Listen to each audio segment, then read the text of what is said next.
In the early 20th century, there was an island nestled far from the mainland, hidden in a vast sea of dreams and mystery. To most, it was a simple piece of land, a secluded retreat surrounded by the endless horizon. But for one man, it was a treasure, an irresistible prize.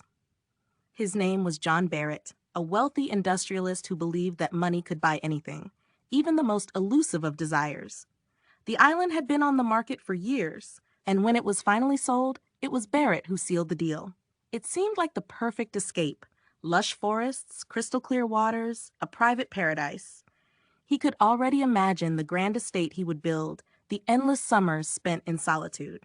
There was one catch, though, a peculiar clause in the contract. It was vague, almost dismissive, written in small print, but it mentioned an ancient obligation tied to the land. The seller had only laughed when Barrett questioned it, brushing it off as superstition. Within months of taking ownership, Barrett's dream began to unravel. It started with the strange sounds at night, whispers carried on the wind. His workers, eager to build, fled in terror, convinced that the island was cursed. Desperate, Barrett stayed, determined to prove the skeptics wrong. But then the first storm came.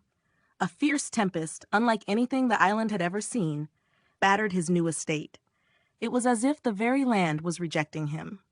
As the weeks passed, Barrett's isolation grew, and so did the odd occurrences. He began to see figures in the shadows, fleeting glimpses of people who hadn't been there moments before.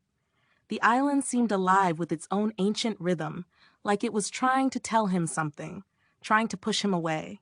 His mind became consumed with the notion that he was bound to the island, its history, its secrets, in a way he couldn't escape. Then, one morning, a stranger arrived. An old man, weathered by time and wisdom, claiming to be the island's original guardian. He explained the true nature of the obligation. The island had been bought and sold countless times, but never by someone who truly understood the weight of ownership. The land demanded respect, not from the buyer's wealth, but from their spirit. Without it, the island would take everything, as it had done before. Barrett, now a shell of the man he once was, made the decision to return the island. He sold it back to its original owner for a fraction of what he had paid. The contract was voided, and the strange hold it had over him was lifted, but at a great personal cost. The island still stands, waiting for the next dreamer, the next fool to believe they can conquer what can never be owned. A testament to the price of desire. If this story resonated, please like, share, and subscribe. Leave a comment below to help the channel grow.